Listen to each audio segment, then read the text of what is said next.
এটা breaking news Nagaon Mahamrityunjay মন্দিৰৰ সমীপৰ এজন যুৱকৰ মৃতদেহ উদ্ধাৰ কৰা হৈছে।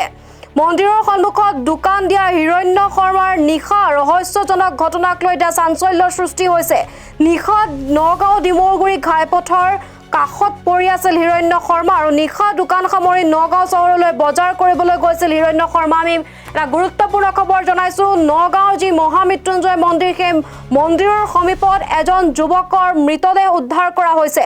মন্দিৰৰ সমীপত দোকান দিয়া হিৰণ্য শৰ্মাৰ নিশা ৰহস্যজনক ঘটনাক লৈ চাঞ্চল্যৰ সৃষ্টি হৈছে। নগাঁও ডিমৌগুৰি ঘাইপথৰ কাষত পৰি আছিল হিৰণ্য শৰ্মা আৰু নিশা দোকান সামৰি নগাঁও চহৰলৈ বজাৰ কৰিবলৈ গৈছিল হিৰণ্য শৰ্মা।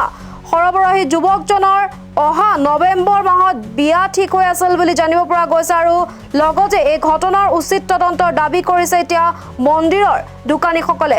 পুনৰ উল্লেখ কৰিছো, নগাঁও মহামৃত্যুঞ্জয় মন্দিৰৰ সমীপৰ এজন যুৱকৰ মৃতদেহ উদ্ধাৰ কৰা হৈছে। মন্দিৰৰ সন্মুখত দোকান দিয়া হিৰণ্য শৰ্মা নামৰ যুৱকজনৰ নিশা ৰহস্যজনক মৃত্যুৰ ঘটনাক লৈ এতিয়া চাঞ্চল্যৰ সৃষ্টি হৈছে।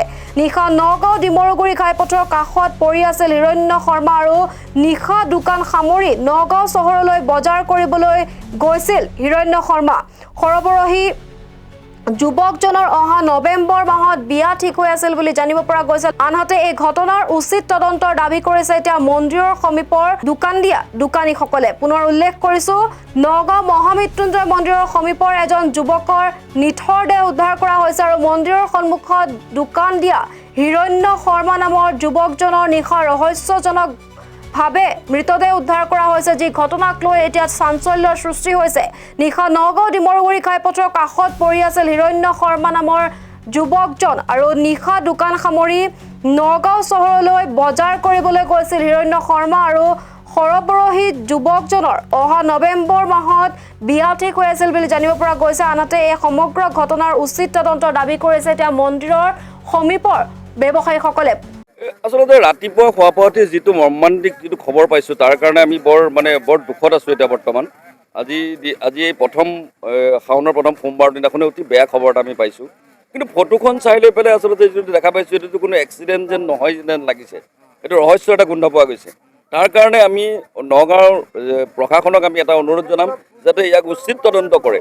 এইটো এটা উঠি অহা ল'ৰা, সৰু ল'ৰা এটা, তাৰ এইটো যদি সঁচাকৈ কিবা এটা হৈছে, কাৰণ এক্সিডেণ্ট হোৱাৰ যিটো ধৰণ যিটো দেখা পোৱা গৈছে তাত এটা কিবা ঘাপ লগাৰ নিচিনা এটা আমি দেখা পাইছোঁ ফটোখন যিখন দেখা পাইছোঁ। গতিকে আমি জিলা প্ৰশাসনক ইয়াৰ পৰা আমি এইখন জেগাৰ পৰা আমি দাবী জনাওঁ যে ইয়াৰ যাতে উচিত তদন্ত হয়। ইয়াৰ যদি সঁচাকৈ তেনেকুৱা ধৰণৰ কিবা ঘটনা ঘটিছে তাৰ যাতে উচিত শাস্তি যাতে দোষীয়ে যাতে পায় তাৰ এটা আমি আবেদন জনাইছোঁ ইয়াৰ পৰা। এতিয়া 8টা বজাত লগ পাইছোঁ। 8টা বজাত লগ পাই মোক মাতবোল কৰি কৈছে, তাৰপৰা কৈছে তুমি ৰাতিপুৱা আহিবা সোনকালে, ময়ো আহিম, আহি খুলিম এনেকৈ ক'লে। তাৰপিছত ৰাতি সেই 9:30মান বজাত 10টা বজাত ফোন কৰিছে মোলৈ বেলেগ এজনে। ফোন কৰাৰ পিছত গম পাইছোঁ মই তেতিয়াহে কোনোবাই বোলে ঘপিয়ালে পিছফালৰ পৰা পৰি আছে ভূতাই গান এনেকৈ শুনিছোঁ। আৰু তাৰপিছত এতিয়ালৈকে গম পোৱা নাই, পোষ্টমৰ্টম ৰিপৰ্ট আহিলে গম পাম। আমাৰ কাষৰে দোকানী আছিলে বাবামণি শৰ্মা বুলি। কালি দিনত তেওঁ হিৰণ্য শৰ্মা, তেওঁ কালি তেওঁ ৰন্ধা বঢ়া কামো কৰে আৰু ইয়াতে দোকান আছিলে। এইখন ইয়াতে মন্দিৰৰ বিপণী আৰু চাকি ধূপ বন্তি। তো তেওঁ নিজৰ কামত কালি ব্যস্ত আছিলে দিনত, তেওঁ ৰন্ধা বঢ়া কৰে। সন্ধিয়া সময়ত তেওঁ দোকানলৈ আহিছিলে। তাৰপিছত 8টা চাৰে 8টা মানত নগাঁৱলৈ গৈছিলে কিবা ব্যক্তিগত কামতে। কিন্তু আমি ৰাতি 11টা চাৰে 11টা মানত তেনেকুৱা বা 12টা মানৰ ভিতৰত আমি খবৰ পালোঁ যে তেওঁ ৰাস্তাত এক্সিডেণ্ট হৈ পৰি আছে। তাৰপিছত আমাৰ সতীৰ্থ কিছুমানে গ'ল, ইয়াৰে বন্ধু বান্ধৱ কেইজনমান গৈ পেলাই তেওঁক মহখুলিয়ে লৈ গ'ল। কিন্তু তেতিয়া তেওঁৰ বডিত কিছুমান আঘাতৰ চিনো দেখা পালে।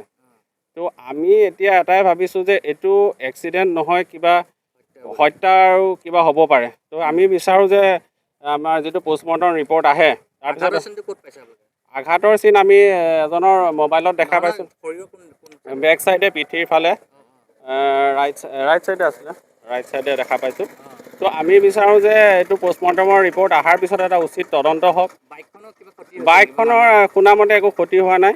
পুলিচে বাইকখন নিজৰ কাষ্টডিত ৰাখিছে। তো বাইকখন পুলিচে জনামতে চলাই গৈছে। আৰু এনেকুৱা এটা মেজৰ এক্সিডেণ্ট হ'লেতো বাইকখনটো ধৰি লওক চূৰ্ণ বিচূৰ্ণ হ'লহেঁতেন। তেনেকুৱাও আমি গম পোৱা মতে বাইকখনো ঠিক অৱস্থাতে আছে। তো সেইকাৰণে আমাৰ এটা সন্দেহ হৈছে। পিঠিত আৰু বেক চাইডে কাটাৰ দাগ থকা দেখা পাইছোঁ আৰু হাত ভৰি ভগা আছে। কিন্তু বাইকখনৰ যিহেতু ইমান ক্ষতি হোৱা নাই, কিন্তু বডিৰ ইমান ক্ষতি হৈছে, আমাৰ এটা সন্দেহ হৈছে। তো আমি বিচাৰোঁ এটা ইয়াৰ উচিত তদন্ত হওক আৰু এইখিনি আমি গম পাম পোষ্টমৰ্টেমৰ ৰিপৰ্টটো অহাৰ পিছত যে কি ওলায় ৰিপৰ্টত। তো আমি এটাই বিচাৰোঁ, আৰু তেওঁ ল'ৰাটো বহুত সহজ সৰল ল'ৰা আছিল, কাৰো লগত তেনেকুৱা কাজিয়া পেচালো নাছিলে, ইয়াতে চবৰ লগতে ভালকৈ আছিলে। তো সেইকাৰণে তাৰ নৱেম্বৰ 25 তাৰিখে বিয়াও হেৰি হৈ আছিলে, ঠিক হৈ আছিলে।